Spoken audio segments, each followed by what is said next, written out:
आज मैं फिर से आप सभी के लिए एक स्टोरी लेकर आ गया हूँ जिसका नाम है मैं तुम्हारे पास कभी वापस नहीं आऊँगा पार्ट 20। अगर आपने पार्ट 1 से पार्ट 19 तक नहीं देखा है तो पहले आप वो देखिए, नहीं तो ये स्टोरी आपको समझ में नहीं आएगी। तो चलिए आज की स्टोरी शुरू करते हैं। सिद्धार्थ कहता है, वो मुझे नहीं पता था कल तुम्हारा बर्थडे था। ऐसे में मैंने कल तुम्हारी बर्थडे पार्टी ख़राब कर दी, उसके लिए सॉरी।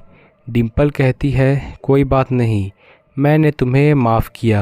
डिम्पल तुरंत वहाँ से चली गई और सिद्धार्थ उसे जाते हुए देखने लगा। डिम्पल कैंटीन की तरफ जा रही थी जब वह एक लड़की से टकरा गई। लड़की कहती है, सॉरी। डिम्पल कहती है, कोई बात नहीं। लड़की कहती है, वो डिम्पल, मुझे वॉशरूम जाना था, प्लीज़ तब तक तुम मेरी टिफ़िन संभाल लोगी। डिम्पल कहती है, हाँ तुम जाओ। लड़की कहती है, ओके थैंक यू। लड़की वहाँ से चली गई। डिम्पल उस टिफ़िन को देखने लगी। वो टिफ़िन बिल्कुल उस टिफ़िन के जैसा था जिसमें डिम्पल सिद्धार्थ को खाना दिया करती थी। वो सब याद आते ही उसके चेहरे पर मुस्कान आ गई। डिम्पल उस लड़की का वेट कर रही थी। सिद्धार्थ वहाँ पे आ गया और जब उसने डिम्पल के हाथ में वो टिफ़िन देखा तो उसे लगा कि शायद डिम्पल फिर उसके लिए अपने हाथों से खाना बनाकर आई है।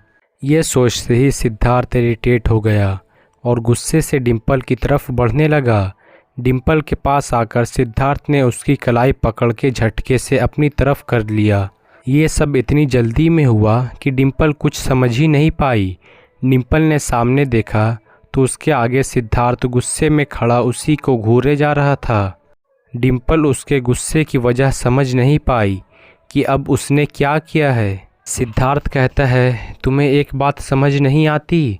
मुझे लगा था कल के बाद तो तुम मेरा पीछा छोड़ दोगी, लेकिन नहीं, तुम्हें कहाँ किसी चीज़ से फ़र्क पड़ता है। तुम तो वही करोगी जो तुम्हें अच्छा लगता है।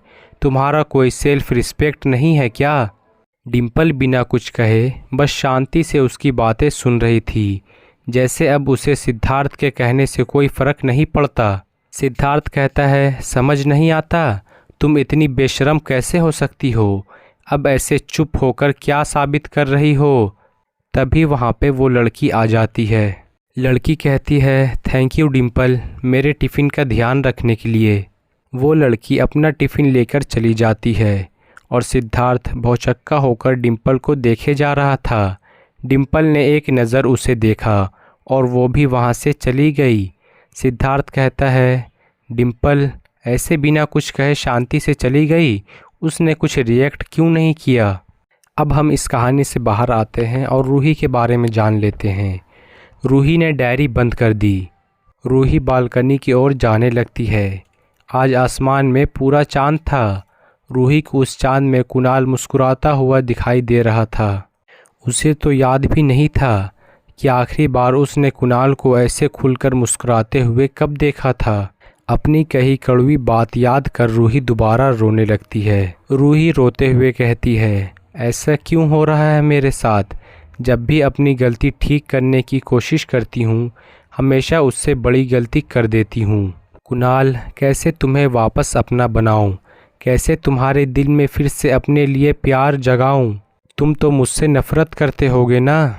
रूही अपनी आंसू पोंछती है और कहती है, रूही रोने से कुछ नहीं होगा।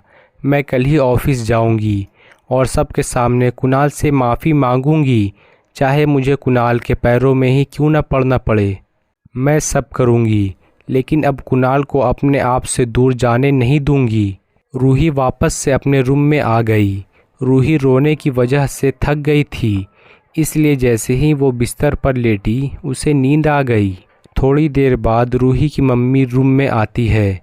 वो रूही को खाना खाने के लिए बुलाने आई थी, पर वो तो सो चुकी थी। रूही की मम्मी रूही के पास आती है और बड़े प्यार से उससे सर पर हाथ फेरती है। रूही को देखकर वो समझ गई थी कि रूही अभी रोई है। रूही की मम्मी कहती है, पता नहीं मेरी बच्ची कब तक ऐसे गुमसुम रहेगी। भगवान जी, मेरी रूही को पहले जैसा कर दीजिए, उसकी ज़िंदगी में वापस से खुशियाँ ले आइए। रूही की मम्मी वहाँ से चली गई। अगले दिन सुबह रूही जल्दी जल्दी ऑफिस के लिए तैयार हो चुकी थी और सीधा अपने रूम से बाहर आकर नीचे सबके बीच आ गई। वैभव जी कहते हैं, रूही तू ठीक है ना बेटा? रूही कहती है, हाँ डैड मैं ठीक हूँ, पर आप ऐसा क्यों कह रहे हैं? वैभव जी कहते हैं, मैं और तुम्हारी माँ कई दिनों से देख रहे हैं कि तुम बहुत गुमसुम रहती है और कल रात तो तुम बिना कुछ खाए ही सो गई। रूही कहती है, ऐसा कुछ नहीं है डैड, आप दोनों ज़्यादा सोच रहे हैं। वैभव जी कहते हैं, कहीं तुम्हारी परेशानी की वजह कुणाल तो नहीं? रूही वैभव जी की बातें सुनकर हैरान हो गई। वो अपनी माँ की तरफ देखती है जो उससे नज़रें चुरा रही थी। वैभव जी कहते हैं, क्या हुआ? ऐसे क्या देख रही हो? तुम्हारी मम्मी मुझसे कुछ नहीं छिपाती है, बताओ तुम्हारी परेशानी की वजह कुणाल है? रूही अपना सर झुका लेती है। वैभव जी कहते हैं, गलती तो तुमने की है रूही, ना सिर्फ कुणाल को समझने में बल्कि मुझे समझने में भी। तुमने कैसे सोच लिया कि मैं तुम्हारे प्यार के खिलाफ जाऊंगा? रूही कहती है, ऐसा कुछ नहीं है डैड, मैं जानती थी कि आप मेरे और कुणाल के रिश्ते के लिए मना नहीं करेंगे, लेकिन लोग तो बातें बनाते हैं ना डैड, मेरी वजह से कोई आपको कुछ कहे ये मुझे बर्दाश्त नहीं। वैभव जी कहते हैं, लेकिन फिर भी तुम्हें एक बार मेरे पास आकर अपनी बात कहनी चाहिए थी। मुझे ना सही अपनी माँ को कह देती और एक बार के लिए तुम्हारी बात मान लेते हैं। इस तरह कुणाल का दिल तोड़ना और उसे बेइज्जत करना ये सही नहीं था। तुम उससे बात करके भी तो समझा सकती थी ना। रूही कहती है, आई नो डैड, मैंने बहुत बड़ी गलती की है जो मुझे नहीं करनी चाहिए थी। मेरा उस वक्त दिमाग ख़राब हो गया था जो मैंने वो सब किया, लेकिन इन सब से भी मैंने कुछ नहीं सीखा और एक नई गलती कर बैठी और एक बार मैंने कुणाल का दिल दुखा दिया है। रूही की मम्मी कहती है, अब क्या किया तूने? रूही उन्हें सब कुछ बता देती है। रूही की मम्मी अपना सर पीट कर कहती है, हे भगवान, क्या करूं मैं इस लड़की का? कैसा प्यार है तेरा? जिसे प्यार करती है उस पर भी भरोसा नहीं है तुझे? अगर ये सच में कुणाल अगर रितिका से प्यार करता ना तो मुझे इसमें कुछ गलत नहीं लगता। आखिर उसे भी हक है आगे बढ़ने का। रूही कहती है, सॉरी मम्मा, मैं जानती हूँ मैंने गलती किया है, इसलिए आज ऑफिस जाकर कुणाल से माफ़ी मांगूंगी और उसे अपने प्यार का इजहार करूंगी, पर अगर उसने मना कर दिया तो? वैभव जी कहते हैं, अब दिल तोड़ा है तो उसे जुड़ने में वक्त तो लगेगा नहीं बेटा। तुम्हें अपने प्यार को हासिल करने के लिए बहुत मेहनत करनी होगी, ये सब इतना आसान नहीं होगा। हो सकता है जैसे तुमने उसको सबके सामने बेइज्जत किया था वैसे ही वो भी करे, या तुम पर गुस्सा करे, तुम्हें खूब खरी खोटी सुनाए, तुमसे दूर जाने की कोशिश करे, तो उसके लिए अपने आप को तैयार करना होगा। और जो भी करेगी प्यार से करना, गुस्से या जल्दबाजी में नहीं करना, वरना क्या हो सकता है वो तो तुझे अच्छे से पता है। रूही कहती है, हाँ डैड, मैं पूरी कोशिश करूँगी कुणाल और मेरे बीच सब ठीक हो जाए, तो अब मैं चलती हूँ। रूही की मम्मी कहती है, अरे कुछ खा तो ले। रूही कहती है, नहीं माँ, अब जब तक कुणाल को देख नहीं लूँगी खाने का एक निवाला भी मेरे गले से नीचे नहीं उतरेगा। रूही की मम्मी कहती है, मेरे सामने ऐसे डायलॉग मारने की ज़रूरत नहीं है, चुपचाप खाना खा, वरना यहाँ से जाने नहीं दूंगी। रूही अपने पापा की तरफ देखती है, उन्होंने तो अपने हाथ खड़े कर दिए थे। रूही उनके साथ बैठकर खाना शुरू करती है और उसके थोड़ी ही देर बाद रूही वहाँ से ऑफिस के लिए निकल जाती है। रूही जैसे ही ऑफिस पहुँचती है उसकी नज़रें कुणाल को ढूंढ रही थी, पर उसे कुणाल कहीं नज़र नहीं आ रहा था, इसीलिए वो उसके केबिन की तरफ जाने लगती है, पर मीना ने उसे रोक लिया। मीना कहती है, अरे रूही, तू कितने दिनों बाद ऑफिस आई है और तू कहाँ जा रही है? रूही कहती है, मैं कुणाल, मेरा मतलब सर के केबिन में जा रही थी, मुझे उनसे कुछ बात करनी है। रूही कुणाल के केबिन की तरफ बढ़ती है कि मीना की कही गई बात सुनकर उसके पैर वहीं रुक गए। मीना कहती है, पर तू मिलेगी किससे, वो तो यहाँ से जा चुके हैं। रूही कहती है चले गए मतलब, कहीं मेरे उस दिन के बिहेवियर की वजह से वो रिज़ाइन करके तो नहीं चले गए ना।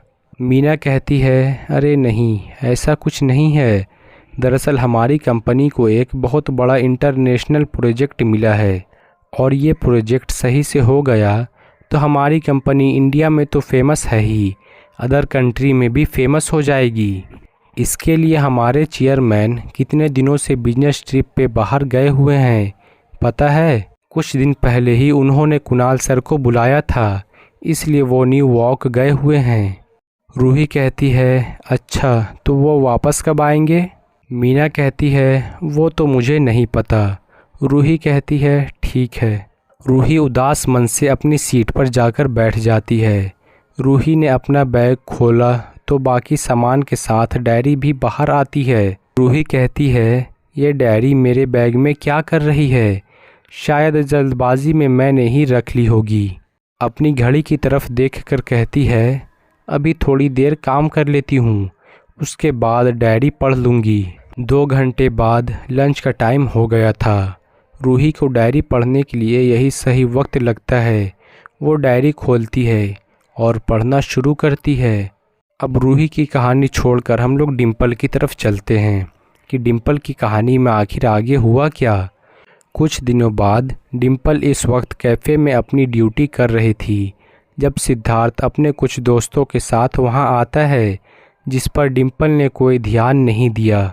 शीतल कहती है यह यहाँ क्या कर रहा है, उस दिन जो तमाशा किया था वो कम था जो आज फिर यहाँ आ गया। मैं अभी जाती हूँ और बॉस को बुलाकर लाती हूँ, देखना वो कैसे इसे और इनके दोस्तों को धक्का मारकर निकालते हैं। डिम्पल कहती है शीतल इसकी कोई ज़रूरत नहीं है, वो यहाँ कस्टमर बनकर आए हैं, ऐसे में कस्टमर के साथ बदतमीज़ी करना सही नहीं है, इसलिए चुपचाप जाकर ऑर्डर ले लो। शीतल कहती है मैं नहीं जाऊंगी। डिम्पल प्रिया की तरफ देखती है।